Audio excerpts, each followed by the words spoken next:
It's 7:30 on Saturday morning. We had a fair bit of rain overnight. Overcast. Let's see if the engine still starts.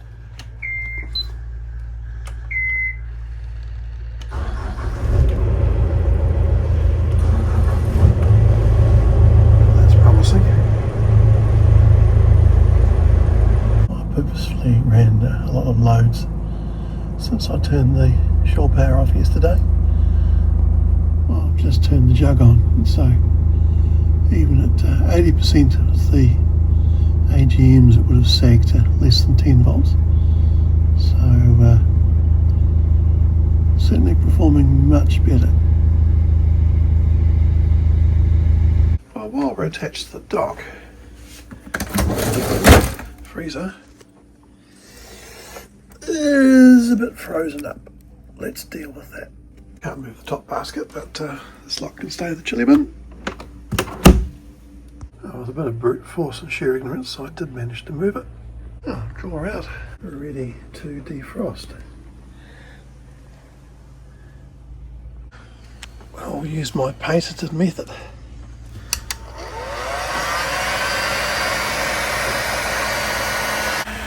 Pull the fridge out. Put the drawer out, just so we don't end up getting water in it. Oh, it must be winter. There's ice in Whangarei Harbour. Oh, that job's done. Oh, better put those things back in the fridge though. The sun's out, so solar's doing pretty well for low sun angle. Stuart's popped past, and I'm going to go and measure some voltages.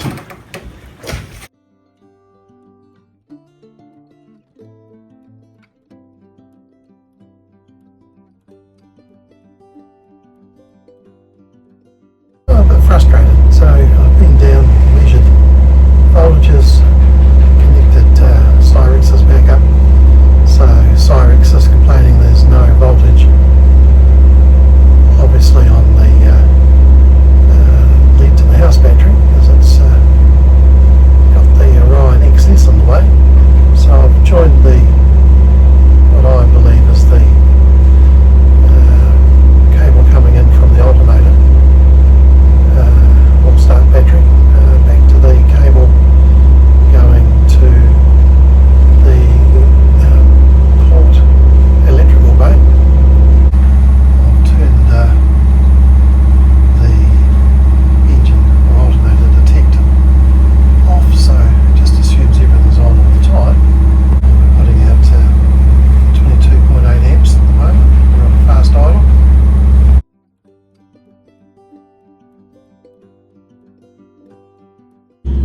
Just measured to 12.52 at the terminal, the top one there, which is starboard, in from the engine bay.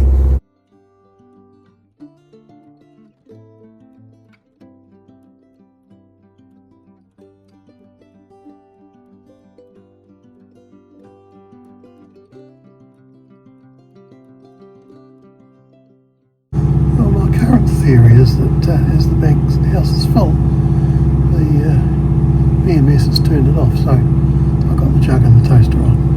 I'm sure power's been off for a while. Solar's also turned off on the BMS, so something should kick back in shortly. I'll just keep using power until it does.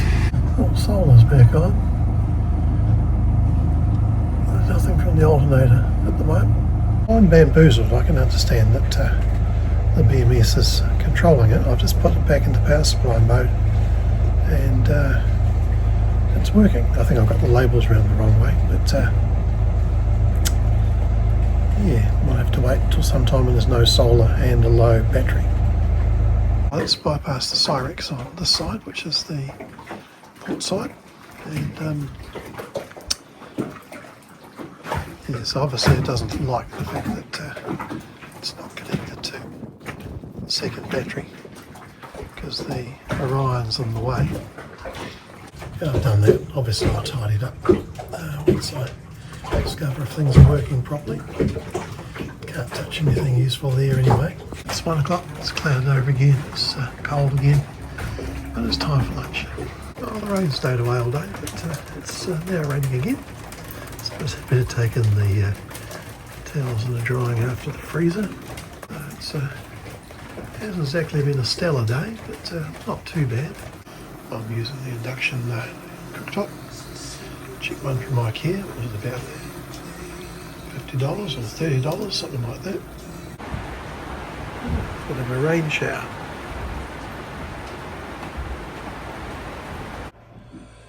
Oh, night. We've got a fairly strong easterly out there, and once again overcast.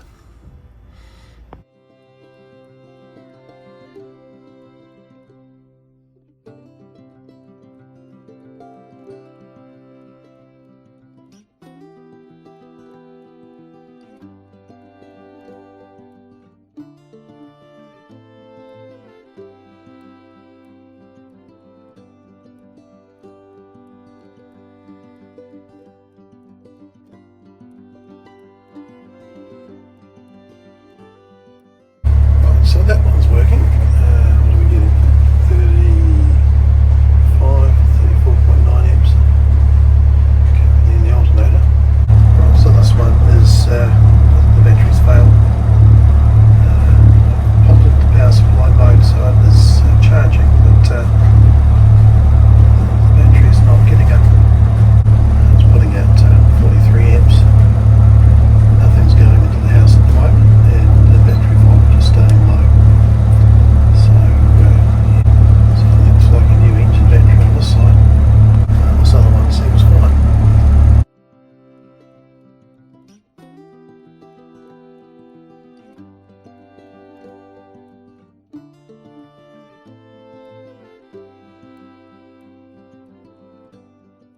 Oh, I think that starboard engine battery's actually been on its way up for a while, because it always was displaying a higher amperage on that side.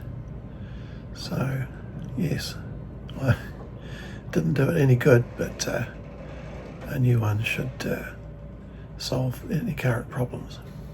Well, since it's working, although we need a new engine start battery, let's do a bit of tidy up of cabling in here. Oh, I'm not sure you'll see much change, but I have cable tied a few things up out of the way.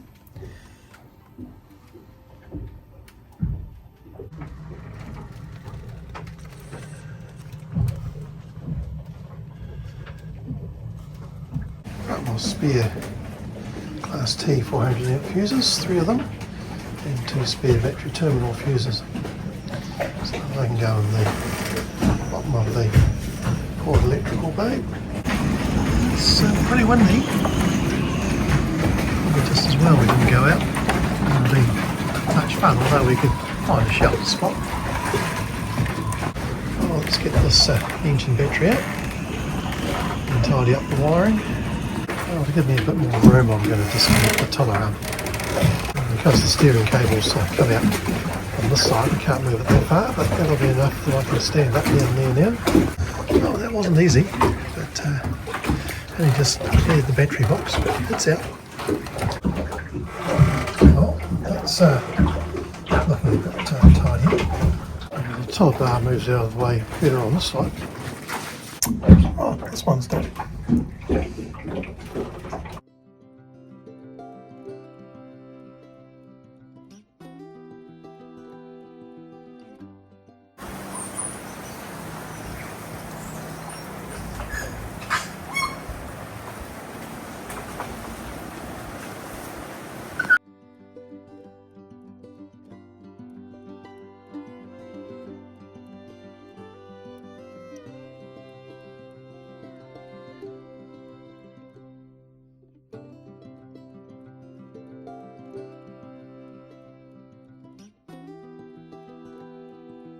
It's Monday, back to Port Nico.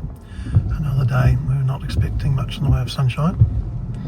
When the rain stops, we'll put the new starter battery in for the starboard engine. New engine batteries in. Okay, we shouldn't even need to cross fingers.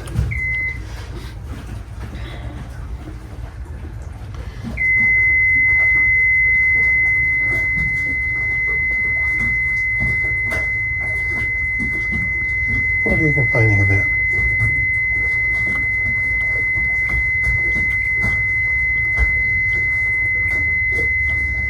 For fuck's sake. I think I made the red emergency disconnect button down here. And it was pointing at stop, it's now pointing at run. You touch it, it goes to stop. Okay, this time.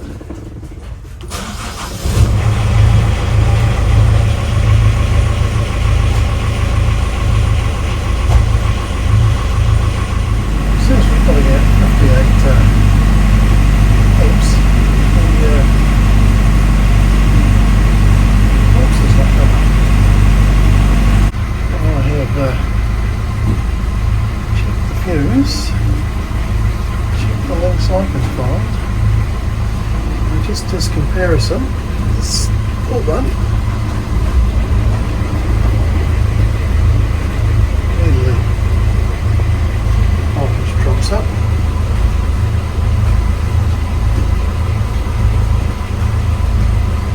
Starter's been running for a while, 12.2.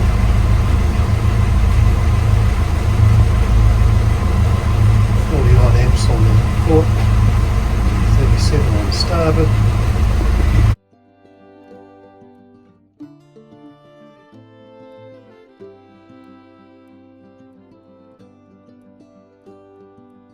I'll have to have a think about it. Let's go and do something that might prove to actually work.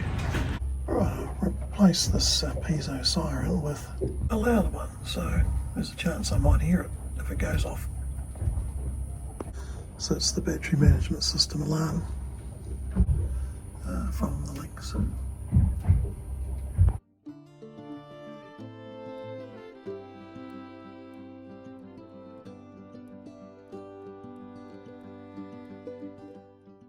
Well, let's see if the service manual is of any help.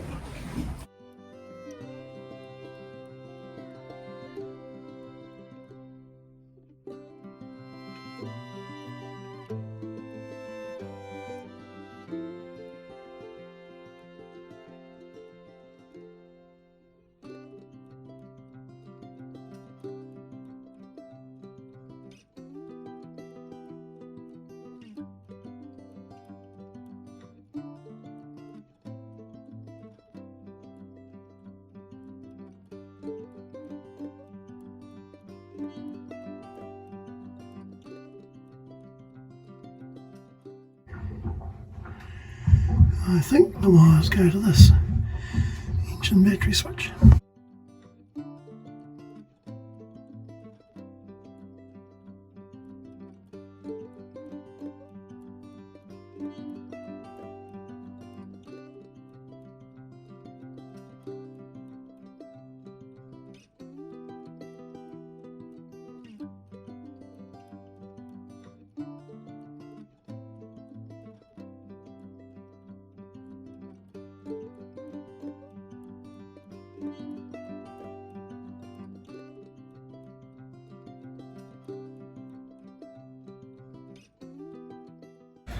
Well, I'm a much happier camper now, so everything is working perfectly. So it was once again my fault, because when we launched the boat I just turned the battery switch, which you cannot see what it says, to what I thought was on, but it was sending the charge from the starboard side to the port side, and the only thing that's kept the boat going for the last, I don't know, 10 months I suppose has been the starboard engine batteries being charged from the house when there's enough current around. So anyway, we sorted that, and looks like we don't want to spend too long on idle because the alternators get a bit warm, but everything is working and I'm happy. Oh, all that remains now is to reprogram the Multiplus. So it still thinks we're running lead acids, I believe. Unfortunately, can't do that over Bluetooth. But everything's functioning, and it's time for me to head to a meeting.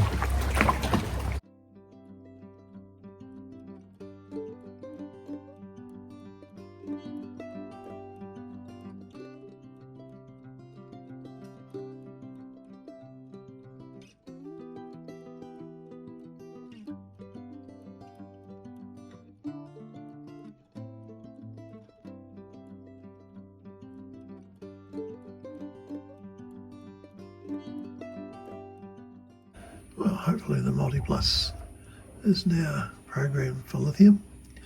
Originally it was programmed for the lead acid bank, which is gone.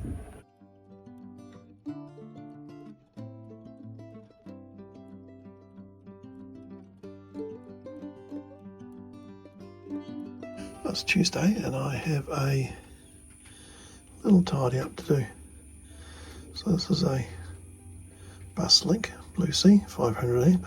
I'm just looking at doing the battery switch fuse slightly differently.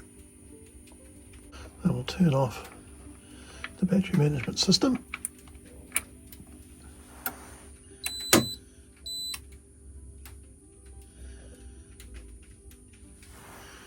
Turn off the Multiplus. Turn off the battery switch. One way or the other. It's a bit stiff. There we go. Right. Well, currently I've got this short terminated wire. Not very elegant, and I think I can make a bit of a neater job. The problem I have is there's a height difference, but I think I can deal with that. A bit of chopping board will do the job. For once it's a beautiful sunny day, no wind. Erkin gave me a hand to cut this out, and we'll go and see if we can reconnect the boat again. Let's fire her back up. On. Power. On. Switch.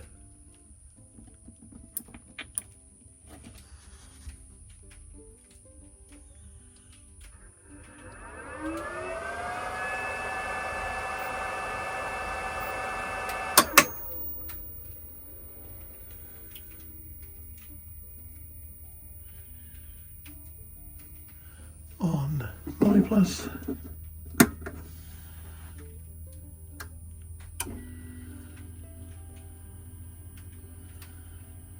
I didn't show it to you before, but I turned off solar. I'll turn them back on. So that's the controllers to the bus. This is the panels to the controllers.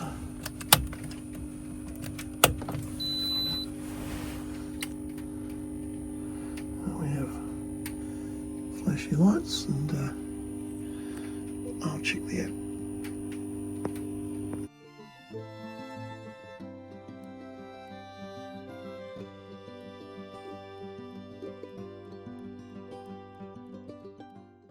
Oh, everything's going. I'll have lunch and then start the big tidy up. Well, once more into the pile of tools. Oh, the port aft cabin, or steward's cabin, is now free of tools and other stuff, and I just have to stow these away.